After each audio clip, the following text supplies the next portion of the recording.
Kita beralih ke berita selanjutnya. Tribunnews, antrian panjang kembali terjadi di SPBU Masohi. Ada yang antri sejak pagi hari. Antrian panjang kembali terjadi di stasiun pengisian bahan bakar umum SPBU Kota Masohi, Kabupaten Maluku Tengah, Sabtu 20 Agustus 2022 sekitar pukul 11 pagi hari. Pantauan tribunambon.com, antrian mencapai jarak 300 meter dari SPBU. Antrian itu mengular dari depan SPBU Masohi hingga di Tugu Batas Kota depan kantor PLN Masohi.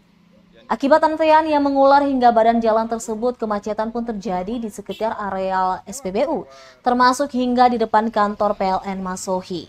Kendaraan tersebut mengantri untuk mendapatkan BBM jenis Pertalite dan solar yang sulit didapatkan sejak kenaikan harga penyesuaian harga beberapa waktu lalu.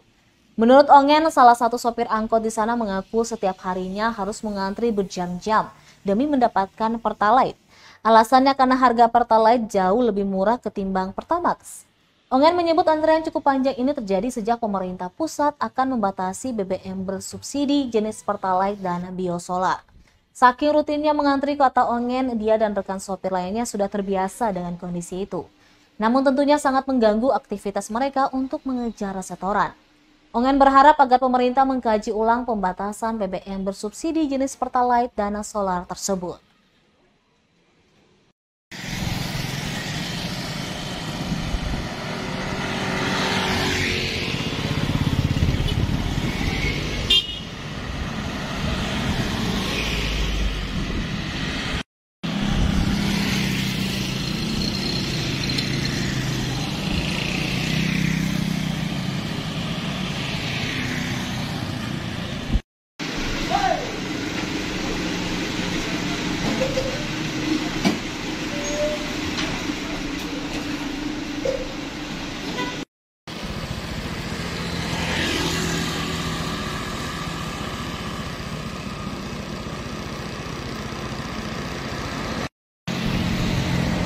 Terima kasih sudah nonton.